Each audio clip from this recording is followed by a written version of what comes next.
হজরত সুলাইমান আলাইহিসসালাম ছিলেন হজরত দাউদ আলাইহিসসালামের পুত্র। দাউদ আলাইহিসসালামের মৃত্যুর পর সুযোগ্য পুত্র সুলাইমান আলাইহিসসালাম তাঁর স্থলাভিষিক্ত হন। শেষ নবী হজরত মুহাম্মদ সাল্লাল্লাহু আলাইহি ওয়াসাল্লামের আবির্ভাবের প্রায় ১৫০০ বছর পূর্বে তিনি নবী হন। সুলাইমান আলাইহিসসালাম ছিলেন পিতার ১৯ জন পুত্রের অন্যতম। আল্লাহ পাক তাকে জ্ঞানে, প্রজ্ঞায় ও নবুয়তের সম্পদে সমৃদ্ধ করেন। জন্মগতভাবেই আল্লাহ তাআলা হজরত সুলাইমান আলাইহিসসালামের প্রকৃতিতে মেধা, উপস্থিত বুদ্ধিমত্তা এবং উদ্ভূত যে কোনো সমস্যার যথাযথ গ্রহণযোগ্য সমাধানের গুণ বৈশিষ্ট্য এবং যোগ্যতা নিহিত রেখেছিলেন। তার মায়ের নাম সম্পর্কে নির্ভর করার মতো কোনো তথ্য পাওয়া যায় না। অবশ্য তওরাতে তার মায়ের নাম বিনতে সাবা বলে উল্লেখ করা হয়েছে। কেউ কেউ বাদশাহ বিনতে হান্না বলেছেন। বিনতে সাবা মতান্তরে বাদশাহ বিনতে হান্না কথিত সেনাপতি উরিয়ার স্ত্রী ছিলেন। পরে দাউদ আলাইহিসসালাম তাকে বিয়ে করেন, কিন্তু ঐতিহাসিক পর্যালোচনা এবং কোরআনুল করিমের শিক্ষার আলোকে উরিয়ার ঘটনায় মিথ্যা বলে দৃঢ়ভাবে প্রতিপন্ন হয়। সুতরাং তাওরাতের নামে চালিয়ে দেওয়া ইহুদিদের উরিয়া সংক্রান্ত বর্ণনা সমূলেই মিথ্যা বলে প্রতিভাত হয়। তাই এই বর্ণনার উপর নির্ভর করে সুলাইমান আলাইহিসসালামের জন্মদাত্রী সম্পর্কে কোনো স্থির সিদ্ধান্তে উপনীত হওয়া যায় না। হজরত ইয়াকুব আলাইহিসসালামের সূত্রে হজরত সুলাইমান আলাইহিসসালাম হজরত ইব্রাহিম আলাইহিসসালামের অধস্তন বংশধর। পিতা হজরত দাউদ আলাইহিসসালাম তাঁর মাঝে আজন্ম উল্লিখিত সব গুণ বৈশিষ্ট্য ও যোগ্যতা অবলোকন করে শৈশবকাল হতেই রাষ্ট্রীয় বিভিন্ন কার্যক্রম সমাধানের দায়িত্ব তাঁর উপর ন্যস্ত করতেন। সুলাইমান আলাইহিসসালামের মোট বয়স হয়েছিল ৫৩ বছর। ১৩ বছর বয়সে রাজকার্য হাতে নেন এবং শাসনের ৪র্থ বছরে বাইতুল মুকাদ্দাসের নির্মাণ কাজ শুরু করেন। তিনি ৪০ বছর কাল রাজত্ব করেন। তবে তিনি কত বছর বয়সে নবী হয়েছিলেন সে বিষয়ে কিছু জানা যায় না। শ্যাম ও ইরাক অঞ্চলে পিতার রেখে যাওয়া রাজ্যের তিনি বাদশাহ ছিলেন। তার রাজ্য তৎকালীন বিশ্বের সবচেয়ে সুখী ও শক্তিশালী রাজ্য ছিল। পবিত্র কোরআনে তার সম্পর্কে ৭টি সূরায় ৫১টি আয়াতে বর্ণিত হয়েছে। আমরা সেগুলোকে একত্রিত করে কাহিনী রূপে পেশ করার চেষ্টা করব ইনশাআল্লাহ।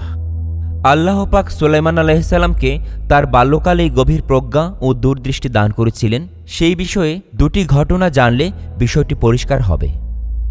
দুজন মহিলা ছিল, তারা গবাদি পশু পালন করত। তাদের দুজনেরই একই বয়সী দুটি বাচ্চা ছিল। প্রতিদিন একসাথে তারা গবাদি পশু পালনের জন্য বনে যেত। সাথে থাকত তাদের ২ বাচ্চা। এরপর ফিরে আসত। একদিনের ঘটনা, যথারীতি দুজনে মিলে একসাথে তাদের ২ বাচ্চাকে নিয়ে গবাদি পশু চড়ানোর জন্য বনে গেল। দুটো বাচ্চাকে এক জায়গায় রেখে তারা একটু দূরে চলে গিয়েছিল। এদিকে একটি বাঘ এসে তাদের একজন ছেলেকে নিয়ে গেল। পরক্ষণেই দুজন মহিলা এসে দেখল দুটি বাচ্চার মধ্যে একটি বাচ্চা নেই। তখন একজন মহিলা বলল, তোমার ছেলেটিকেই বাঘে নিয়ে গেছে।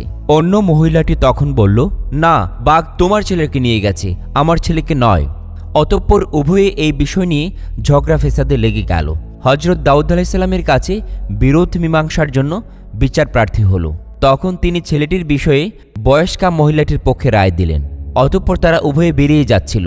দাউদ আলাইহিসসালামের পুত্র সুলাইমান আলাইহিসসালাম কাছ দিয়ে যাওয়ার সময় তারা দুজনে তাকে ব্যাপারটি জানালো। তখন তিনি লোকদের বললেন, তোমরা আমার কাছে একখানা ছোরা নিয়ে আসো। আমি ছেলেটিকে ২ টুকরা করে তাদের দুজনের মধ্যে ভাগ করে দিব। সুলাইমান আলাইহিসসালামের কথা মতো জল্লাদ বড় একটি তলোয়ার নিয়ে আসলো। এই অবস্থা দেখে অল্প বয়স্কা মহিলাটি বলে উঠল, তা করবেন না, দয়া করে এটা করবেন না। ওই বাচ্চাটি ওই মহিলার, আমার না। দয়া করে বাচ্চাটিকে না মেরে ওই মহিলাটির হাতে দিয়ে দিন। হজরত সুলাইমান আলাইহিসসালাম বুঝতে পারলেন যে এই বাচ্চাটি কনিষ্ঠা মহিলার, যে বাচ্চাটিকে মারতে নিষেধ করেছে একজন মা হিসেবে। প্রিয় দর্শক শ্রোতা, আজকের এই ছোট গল্পটি থেকে আমরা যেটা জানলাম, সুলাইমান আলাইহিসসালামের বিচক্ষণতা, সন্তানের প্রতি মায়ের ভালোবাসা অপরিসীম এবং প্রজ্ঞা ও দূরদর্শিতা ন্যায় বিচারের পূর্বশর্ত। বাল্যকালে ন্যায় বিচার নিয়ে আরও একটি ঘটনা। একদা ২ জন লোক হজরত দাউদ আলাইহিসসালামের কাছে বিচার প্রার্থী হয়ে উপস্থিত হয়। তাদের একজন ছিল ছাগল পালের মালিক, অপরজন ছিল শস্যক্ষেত্রের মালিক। শস্যক্ষেত্রের মালিক ছাগল পালের মালিকের বিরুদ্ধে অভিযোগ করল যে তার ছাগলপাল রাত্রিকালে আমার বাগানে চড়াও হয়ে আমার শস্যক্ষেত্র সম্পূর্ণ বিনষ্ট করে দিয়েছে, কিছুই অবশিষ্ট রাখেনি। সে এর বিচার চাইল দাউদ আলাইহিসসালামের কাছে। যেহেতু ক্ষতিগ্রস্ত ফসল আর ছাগলপালের মূল্য সমান ছিল এবং অভিযুক্ত ব্যক্তিও দোষ স্বীকার করে নিয়েছিল, তাই দাউদ আলাইহিসসালাম রায় দিলেন যে ছাগলপালের মালিক তার সমস্ত ছাগল শস্যক্ষেত্রের মালিককে অর্পণ করবে। অভিযুক্ত ও অভিযোগকারী দুজনেই রায় পেয়ে আদালত থেকে বের হয়ে আসছিল। বের হওয়ার পথে দেখা হলো সুলাইমান আলাইহিসসালামের সাথে। তিনি ছিলেন দাউদ আলাইহিসসালামের পুত্র। সুলাইমান আলাইহিসসালাম তাদের প্রাপ্ত রায় সম্পর্কে জিজ্ঞাসা করলেন। তারা তা শুনিয়ে দিল। তখন সুলাইমান আলাইহিসসালাম বললেন, আমি রায় দিলে তা ভিন্নরূপ হতো এবং উভয় পক্ষের জন্য উপকারী হতো। একথা হযরত দাউদ আলাইহিসসালামের কানে পৌঁছলে তিনি প্রিয় পুত্র এবং বাদী বিবাদীকে ডাকলেন এবং বললেন, হে আমার পুত্র সুলাইমান, বলো তোমার কি রায়, যা দ্বারা উভয়ের কল্যাণ হবে। সুলাইমান আলাইহিসসালাম বললেন, সাময়িকভাবে দুজনের মালিকানা একে অপরকে দিয়ে দেয়া হোক, অর্থাৎ ছাগলপাল বাগানের মালিককে দিয়ে দেওয়া হোক, সে এগুলোর দুধ, পশম ইত্যাদি দ্বারা উপকৃত হোক, এবং বাগান ছাগপালের মালিককে অর্পণ করা হোক। সে তাতে চাষাবাদ করে শস্য উৎপাদন করবে। যখন শস্যক্ষেত্র ছাগপালে বিনষ্ট করার পূর্বের অবস্থায় পৌঁছে যাবে, তখন শস্যক্ষেত্র বাগানের মালিককে এবং ছাগপাল ছাগলের মালিককে ফিরিয়ে দেবে।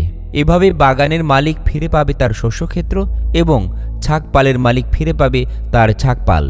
দাউদ আলাইহিসসালাম এই রায় পছন্দ করলেন এবং পুত্রের রায় কার্যকর করলেন। বিচারের মতো একটি গুরুত্বপূর্ণ বিষয়ে দুজন নবী দুই রকম রায় দিলেন। তারপরও তারা দুজনেই ছিলেন ন্যায় বিচারক। কেউ কারো রায়কে ভুল বললেন না এবং অপেক্ষাকৃত উত্তম রায়কে মেনে নিতেও আপত্তি করলেন না। আল্লাহ তাআলা এই ঘটনাকে কেন্দ্র করে বললেন, তাদের প্রত্যেককে আমরা দিয়েছিলাম প্রজ্ঞা ও জ্ঞান। অর্থাৎ রায় ভিন্ন রকম হওয়া সত্ত্বেও আল্লাহ তাদের দুজনকেই সমর্থন করলেন। যেহেতু সুলাইমান আলাইহিসসালামের রায় অধিক উত্তম এবং কার্যকর হয়েছে, তাই তিনি শুধুমাত্র সুলাইমানের প্রজ্ঞা এবং জ্ঞানের তারিফ করলেন না, বরং প্রত্যেককে দিয়েছিলাম শব্দটি ব্যবহার করলেন। দাউদ আলাইহিসসালামের ন্যায় সুলাইমান আলাইহিসসালামকেও আল্লাহ বিশেষ কিছু বৈশিষ্ট্য দান করেছিলেন, যা আর কাউকে দান করেননি। যেমন বায়ুপ্রবাহ অনুগত হওয়া, তামাকে তরল ধাতুতে পরিণত করা, জিনকে অধীনস্থ করা, পক্ষীকুলকে অনুগত করা, পিপিলিকার ভাষা বোঝা, অতুলনীয় সাম্রাজ্য দান করা, প্রাপ্ত অনুগ্রহ রাজির হিসাব না রাখার অনুমতি পাওয়া, এইসব বিষয়। প্রিয় দর্শক শ্রোতা, আসুন সংক্ষেপে বিষয়গুলো একটু আলোচনা করি। বায়ুপ্রবাহকে তার অনুগত করে দেয়া হয়েছিল। তার হুকুম মতো বায়ু তাঁকে তার ইচ্ছামতো স্থানে বহন করে নিয়ে যেত। তিনি সদল বলে বায়ুর পিঠে নিজ সিংহাসনে সওয়ার হয়ে 2 মাসের পথ একদিনে পৌঁছে যেতেন।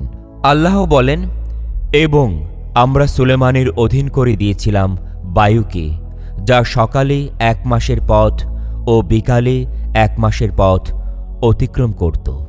সাবা 34/12।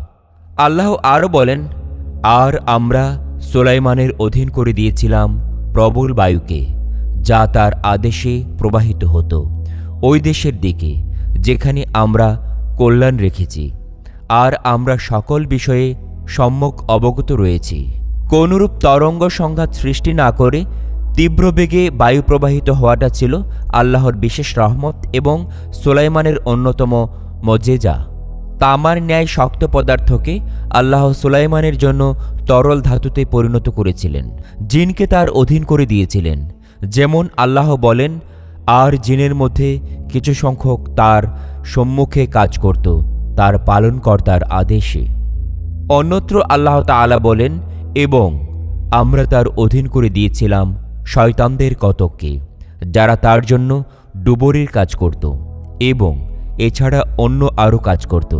আমরা তাদেরকে নিয়ন্ত্রণ করতাম। বস্তুত জিনেরা সাগরে ডুব দিয়ে তলদেশ থেকে মূল্যবান মণিমুক্তা, হীরা জহরত তুলে আনত এবং সুলাইমানের হুকুমে নির্মাণ কাজ সহ যে কোনো কাজ করার জন্য সদা প্রস্তুত থাকত। ইমানদার জিনেরা তো সোয়াবের নিয়তে স্বেচ্ছায় আনুগত্য করত, কিন্তু দুষ্ট জিনগুলো বেড়িবদ্ধ অবস্থায় সুলাইমানের ভয়ে কাজ করত এই অদৃশ্য শৃঙ্খল কেমন ছিল তা কল্পনা করার দরকার নেই। আদেশ পালনে সদা প্রস্তুত থাকাটাও এক প্রকার শৃঙ্খলবদ্ধ থাকা বই কি। পক্ষীকুলকে সুলাইমানের অনুগত করে দেওয়া হয়েছিল এবং তিনি তাদের ভাষা বুঝতেন। পক্ষীকুল তাঁর হুকুমে বিভিন্ন কাজ করত। সবচেয়ে বড় কথা এই যে রাষ্ট্রীয় গুরুত্বপূর্ণ পত্র তিনি হুদহুদ পাখির মাধ্যমে পার্শ্ববর্তী সাবা রাজ্যের রানী বিলকিসের কাছে প্রেরণ করেছিলেন। পিপিলিকার ভাষাও তিনি বুঝতেন। যেমন আল্লাহ তাআলা বলেন, অবশেষে সুলাইমান তার সৈন্যদল নিয়ে পিপিলিকা অধ্যুষিত উপত্যকায় পৌঁছল। তখন পিপিলিকা নেতা বলল, হে পিপিলিকা দল, তোমরা স্ব গৃহে প্রবেশ করো, অন্যথায় সুলাইমান ও তার বাহিনী অজ্ঞাতসারে তোমাদের পিষ্ট করে ফেলবে। তার এইসব কথা শুনে সুলাইমান মুচকি হাসল। সুলাইমান আলাইহিসসালাম কি এমন সাম্রাজ্য দান করা হয়েছিল যা পৃথিবীতে আর কাউকে দান করা হয়নি। এজন্য আল্লাহর হুকুমে তিনি আল্লাহর নিকট প্রার্থনা করেছিলেন, হে আমার পালনকর্তা, আমাকে ক্ষমা করো এবং আমাকে এমন এক সাম্রাজ্য দান করো যা আমার পরে আর কেউ যেন না পায়। নিশ্চয়ই তুমি মহান দাতা। উল্লেখ্য যে পয়গম্বরগণের কোনো দোয়া আল্লাহর অনুমতি ব্যতিরেকে হয় না। সে হিসাবে হজরত সুলাইমান আলাইহিসসালামের এ দোয়াটিও আল্লাহ তাআলার অনুমতি ক্রমেই করেছিলেন। কেবল ক্ষমতা লাভ এর উদ্দেশ্য ছিল না, বরং এর পিছনে আল্লাহর বিধানাবলী বাস্তবায়ন করা এবং তাওহীদের ঝান্ডাকে সমুন্নত করাই মূল উদ্দেশ্য ছিল। কেননা আল্লাহ জানতেন যে রাজত্ব লাভের পর সুলাইমান তাওহীদ ও ইনসাফ প্রতিষ্ঠার জন্যই কাজ করবেন।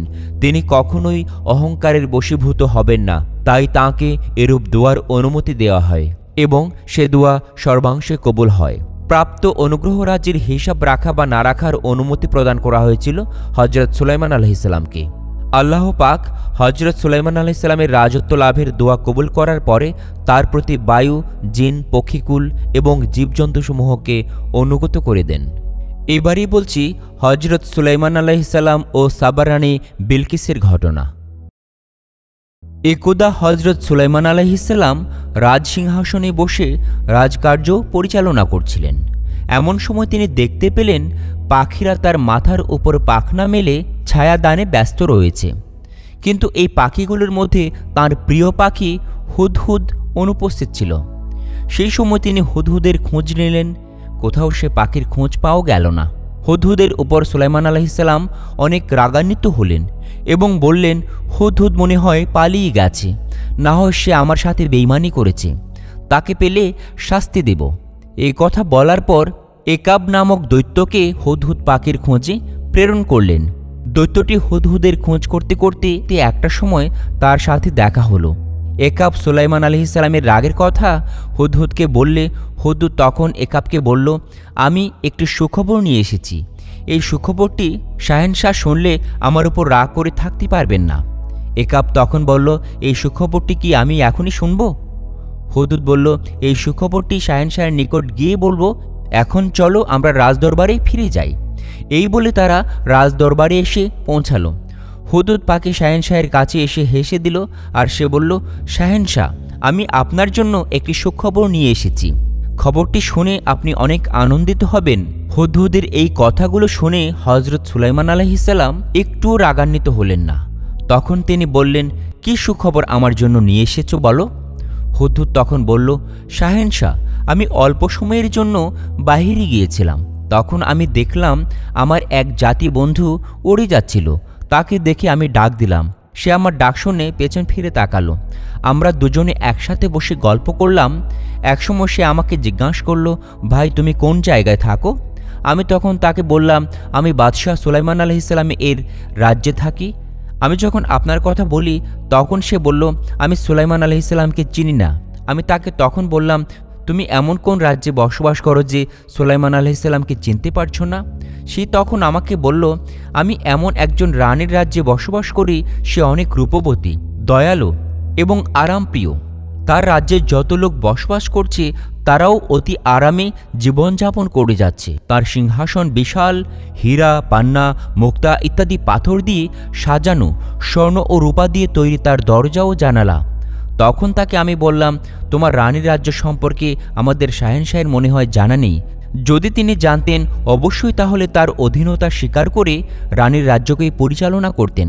তখন সেই পাখিটি আমাকে বলল, তাহলে তুমি আমার সাথে সেই রাজ্যে চলো, একবারের জন্য রানীর জন্য সুসজ্জিত সুন্দর রাজ্যটি দেখে আসবে। আমি প্রথমে তার সাথে যেতে রাজি হলাম না। সে আমাকে বলল, সরাইল দত্তের একমাত্র রূপসী কন্যা সাবা রাজ্যে রানী বিলকিসকে গিয়ে একবার দেখে আসো। তিনি কতটা রূপের রানী এবং শক্তির অধিকারী তা না দেখলে তুমি বুঝতে পারবে না। তার মুখের রানীর প্রশংসা শুনে আমি যেতে রাজি হলাম। পথ চলতে চলতে সাবা এসে পৌঁছালাম। সেখানে এসে একটি দেয়ালের উপর দেখতে পেলাম তিনি অপরূপা সৌন্দর্যের এক অধিকারিণী মূল্যবান হীরার একটি সিংহাসনে বসে আছেন। আমি তার রূপ দেখে মুগ্ধ হলাম এবং শাহেনশাহের বিবি করার সিদ্ধান্ত নিলাম। হে শাহেনশাহ, আমি যে আপনার জন্য এমন একটি সুখবর নিয়ে আসলাম, এখন আমাকে আমার পুরস্কার দিন, যে পুরস্কারটি আমার বংশানুক্রমে এক স্বর্ণের প্রতীক হিসাবে থাকবে। হুদহুদকে সুলাইমান আলাইহিস সালাম বললেন, তুমি যা আমাকে বললে তা আগে আমি যাচাই করে নিই, আর যদি তুমি সত্যি কথা বলে থাকো তাহলে আমি তোমার মাথায় একটি স্মরণীয় মুকুট স্থাপন করে দেওয়ার জন্য আল্লাহর দরবারে দোয়া করব, আর মিথ্যা কথা বললে আমি তোমাকে শাস্তি দেব। হজরত সুলাইমান আলাইহিস সালামকে হুদহুদ বলল, আপনার কাছে এসে মিথ্যা বলার সাহস আমার নেই, আর আমি যা আপনার কাছে এসে বললাম তা প্রকৃতপক্ষে ঘটনাটি অনেক বড়। আমি আমার ছোট মুখে ঠিকভাবে বলতে পারিনি। তবে একটি কথা, যে কথাটি ঘৃণা করা যেতে পারে, সেটা হচ্ছে রানী এবং সেই রাজ্যের প্রজারা সূর্য পূজা করে থাকে। সুলাইমান আলাইহিস সালাম তখন হুদহুদকে বললেন, তুমি কি তাদের সূর্য পূজা করতে দেখেছ? তখন হুদহুদ বলল, হে শাহেনশাহ, আমি তাদের পূজা করতে দেখেছি। তারা আল্লাহ তাআলার পথ পরিত্যাগ করে সূর্য পূজা করছে এবং হেদায়েত থেকে অনেক দূরে সরে গেছে। হুদহুদের শেষ কথা শুনে হজরত সুলাইমান আলাইহিস সালাম বললেন, তোমাকে দূত করে আমার পত্র নিয়ে রানী বিলকিসের নিকট পাঠাবো, আর আমার পত্র নিয়ে তার কাছে পৌঁছে দিবে। আমি দেখব যে সে প্রশ্নের জবাবে কি দেয়। হুদহুদ বলল, শাহেনশাহ, আপনি তাহলে পত্র লিখে আমাকে দিন, আমি সেই পত্র নিয়ে রানী বিলকিসের নিকট পৌঁছে দেব। তারপর হজরত সুলাইমান আলাইহিস সালাম একটি পত্র লিখলেন, যাতে লেখা ছিল, পরম করুণাময় আল্লাহ তাআলা নামে শুরু করছি। এই পত্র আল্লাহর নবী হজরত সুলাইমান আলাইহিস সালামের পক্ষ থেকে সাবার রানী বিলকিসের কাছে প্রেরিত হল। রানী বিলকিস, আপনি ইসলাম ধর্ম গ্রহণ করে আমার কাছে চলে আসুন, আর তা না হলে প্রতিরোধমূলক শক্তি নিয়ে আমার মুখোমুখি হন।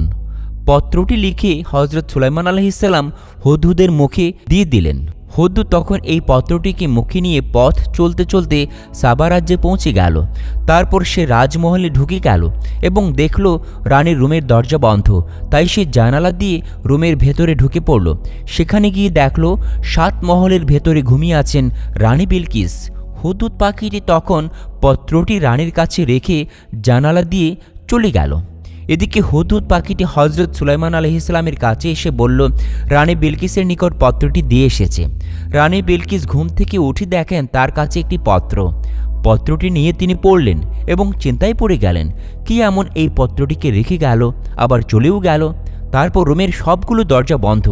আবার এই পত্রের লেখাগুলো হুমকিদায়ক। রানী বিলকিস অনেকটা ভীত সন্ত্রস্ত হয়ে পড়লেন এবং জরুরি অবস্থায় পরিষদবর্গকে তার কাছে আসতে বললেন। রানী বিলকিসের খবর শুনে পরিষদবর্গরা রাজদরবারে এসে উপস্থিত হল।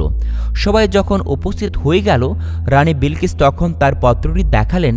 এই পত্রের লেখা অনুযায়ী তাদের কি করণীয় তা জানতে চাইলেন। তাদের মধ্যে কেউ বলল, আমরা সৈন্য নিয়ে বাদশাহ সুলাইমান আলাইহিস সালাম এর সাথে যুদ্ধ করব।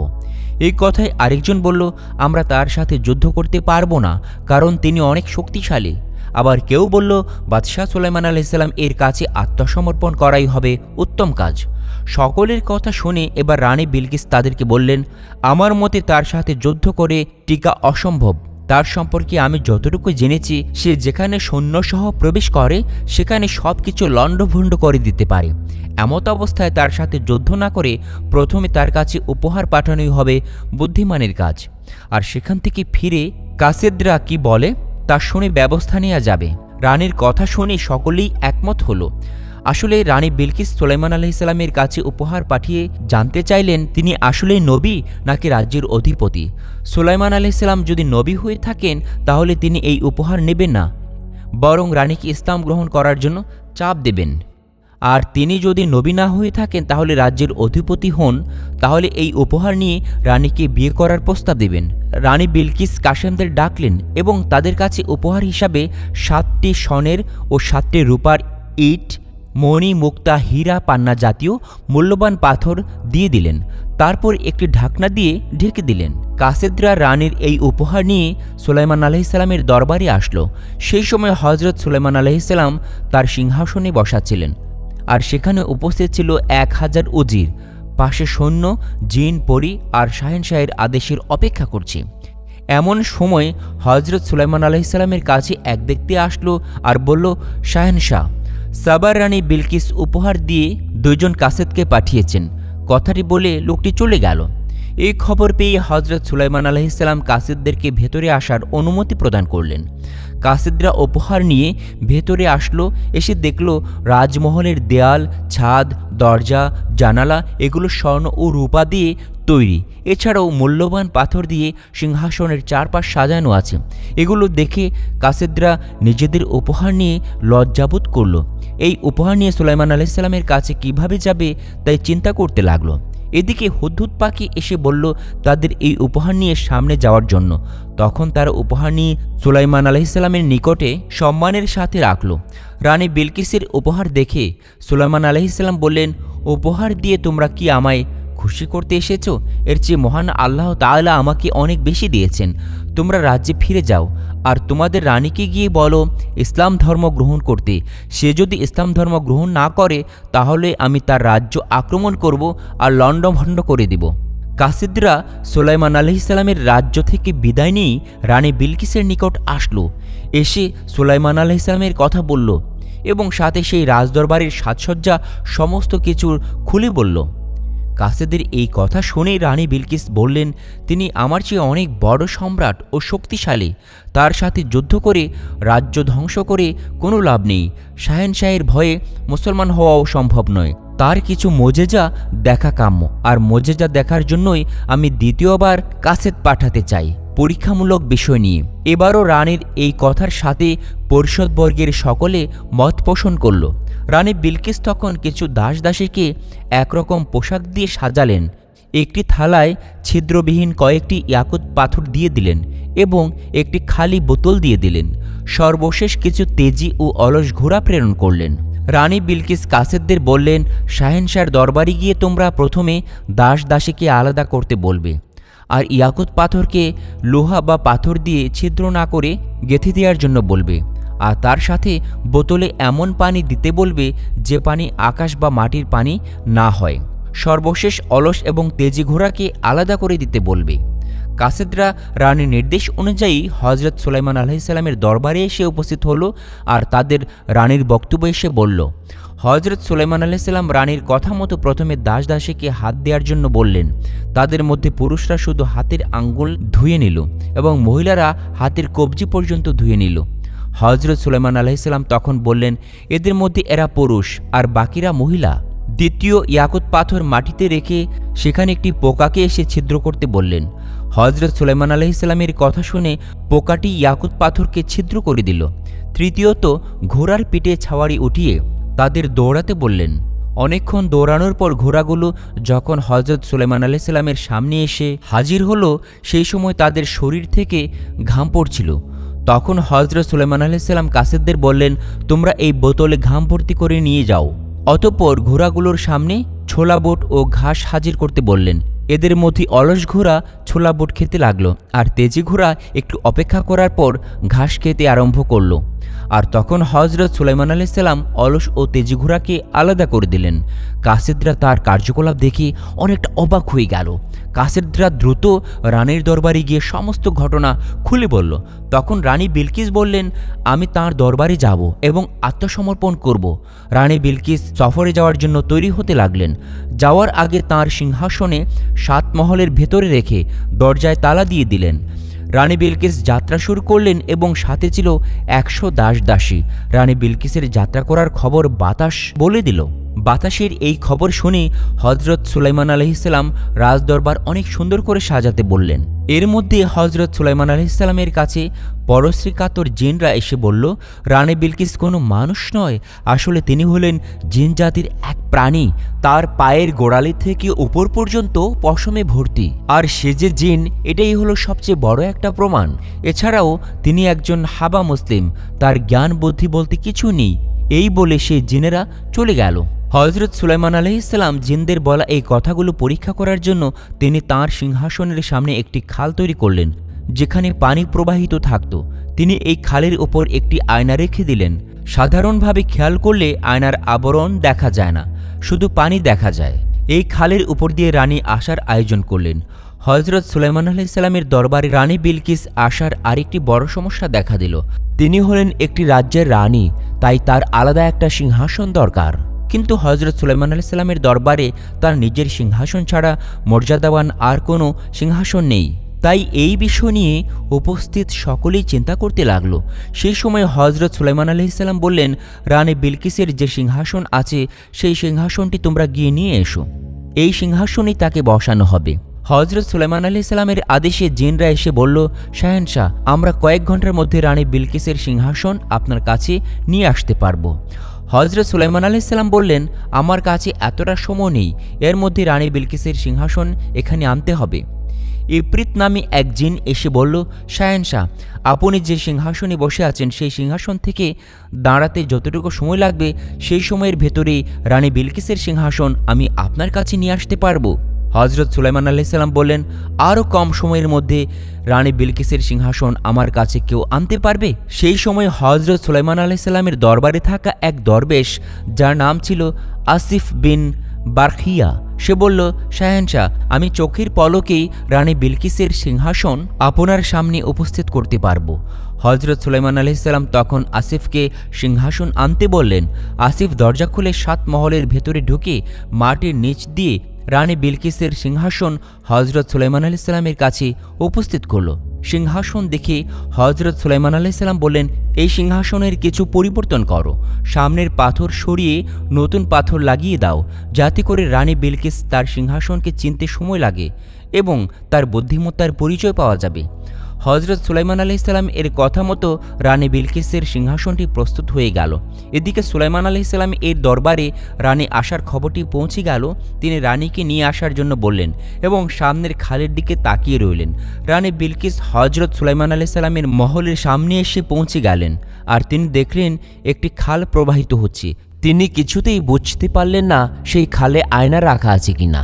তাই রানী বিলকিস নিজ পরিধানের কাপড় একটু উঠিয়ে সামনে আসলেন এবং একটু মুদ্রা খালের মধ্যে ফেলে দিলেন।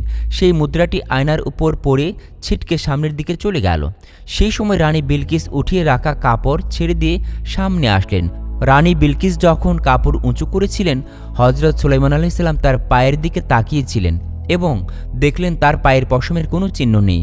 দ্বিতীয়ত, খালের উপর মুদ্রা ফেলে পথের অবস্থা নির্ণয় করলেন এবং হজরত সুলাইমান আলাইহিসসালাম বুঝতে পারলেন যে রানী বিলকিস কোনো জিন নয় এবং তার বুদ্ধিমত্তা অনেক তীক্ষ্ণ। হজরত সুলাইমান আলাইহিসসালামের কাছে জিনরা রানী বিলকিসের সম্পর্কে যে অভিযোগ পেশ করেছিল তা মিথ্যা ও ষড়যন্ত্রমূলক। তাই রানী বিলকিসের প্রতি হজরত সুলাইমান আলাইহিসসালামের আকর্ষণ আরও বৃদ্ধি পেল। রানী বিলকিস হজরত সুলাইমান আলাইহিসসালামের সামনে এসে সালাম দিলেন এবং তাকে মুসলমান করে দেওয়ার জন্য বললেন। হজরত সুলাইমান আলাইহিসসালাম এই কাজে আর দেরি না করে তাকে তওবা ও কালেমা পাঠ করতে বললেন। রানী বিলকিস তখন হজরত সুলাইমান আলাইহিসসালামের স্ত্রী হওয়ার আকাঙ্ক্ষা পেশ করলেন। রানী বিলকিসের এই কথা শুনে হজরত সুলাইমান আলাইহিসসালাম বললেন, সেই কাজটি পরে হবে, এখন আপনি আমার পাশের সিংহাসনে এসে বসুন। রানী বিলকিস এই সিংহাসনটি দেখে তার দৃষ্টিতে তাকিয়ে রইলেন। তখন হজরত সুলাইমান আলাইহিসসালাম বললেন, আপনার সিংহাসনটি দেখতে কেমন? তখন রানী বিলকিস বললেন, মনে হয় এই সিংহাসনটি আমার, কিন্তু আমি নিশ্চিতভাবে বলতে পারছি না। হজরত সুলাইমান আলাইহিসসালাম রানী বিলকিসের এই কথা শুনে খুশি হলেন এবং রানীকে ধন্যবাদ জানালেন। রানী বিলকিস বললেন, হে মহান আত্মা, আমি আপনার দোয়া ও সোহবত পেলে ধন্য হব, আপনি আমাকে এই ভাগ্য দান করুন। হযরত সুলাইমান আলাইহিসসালাম রানী বিলকিস সম্পর্কে জিনদের পূর্বের অভিমত এবং বিবাহের পরবর্তীকালের জীবন নিয়ে চিন্তা করলেন। অতঃপর রানী বিলকিসের আবেদনের বিষয়ে পরিষদবর্গদের কাছে পরামর্শ চাইলেন। পরিষদবর্গের একজন বলল, রানী বিলকিস ইসলাম গ্রহণ করে আপনার কাছে আত্মসমর্পণ করেছেন এবং তিনি যদি জিনের সন্তান না হয়ে একজন মানুষের সন্তান হয়ে থাকেন তাহলে তাকে বিবাহ করতে আপনার কোনো অসুবিধা নেই। তখন হযরত সুলাইমান আলাইহিসসালাম বললেন, রানী বিলকিস জিন নন, সে একজন মানুষ, আর সে নিজে এসে তওবা করে কালেমা পাঠ করে মুসলমান হয়েছে এবং তার রাজ্যসহ আমার অধীনতা মেনে নিয়েছে। তখন পরিষদবর্গ হযরত সুলাইমান আলাইহিসসালামের সাথে রানী বিলকিসের বিবাহের সম্মতি দিলেন। তাদের বিবাহের আয়োজনে অতি দ্রুতই শুরু করতে লাগলেন। স্বাভাবিকভাবেই অল্প সময়ের মধ্যেই তাদের বিবাহ কার্য সম্পন্ন হল। পিতা দাউদের ন্যায় পুত্র সুলাইমানকেও আল্লাহ বারবার পরীক্ষায় ফেলেছেন, তাকে সর্বদা আল্লাহর দিকে প্রত্যাবর্তনশীল রাখার জন্য। ফলে তার জীবনের এক একটি পরীক্ষা এক একটি ঘটনার জন্ম দিয়েছে। কোরআন সেগুলির সামান্য কিছু উল্লেখ করেছে যতটুকু আমাদের উপদেশ হাসিলের জন্য প্রয়োজন, কিন্তু পথভ্রষ্ট ইহুদি নাসারা পণ্ডিতগণ সেই সব ঘটনার উপরে রং চড়িয়ে এবং নিজেদের পক্ষ থেকে উদ্ভট সব গল্পের অবতারণা করে তাদেরই স্বগোত্র বনু ইসরায়েলের এইসব মহান নবীগণের চরিত্র হনন করেছে। মুসলিম উম্মাহ বিগত সকল নবীকে সমানভাবে সম্মান করে, তাই ইহুদি নাসারাদের অপপ্রচার থেকে নিজেদেরকে বাঁচিয়ে রাখে এবং পবিত্র কোরআন ও সহিহ হাদিসের বর্ণনার উপরে নির্ভর করে, যেখানে যতটুকু পাওয়া যায় তার উপরেই তারা বাক সংযত রাখে। অশ্ব কুরবানির ঘটনাটি সম্পর্কে পবিত্র কোরআনের বর্ণনা ছিল নিম্নরূপ: যখন তার সামনে অপরাহ্নে উৎকৃষ্ট অশ্বরাজ্যে পেশ করা হলো, তখন সে বলল, আমি তো আমার প্রভুর স্মরণের জন্যই ঘোড়াগুলিকে মহব্বত করে থাকি, কেননা এর দ্বারা আল্লাহর রাস্তায় জিহাদ হয়ে থাকে। অতঃপর সে ঘোড়াগুলিকে দৌড়িয়ে দিল, এমনকি সেগুলি দৃষ্টির অন্তরালে চলে গেল। অতঃপর সে বলল, ঘোড়াগুলিকে আমার কাছে ফিরিয়ে আনো। অতঃপর সে তার গলায় ও পায়ে আদর করে হাত বোলাতে লাগল। কোরআন মজিদে হযরত সুলাইমান আলাইহিসসালামের ইন্তেকালের ঘটনা অতি সংক্ষিপ্ত আকারে আলোচিত হয়েছে।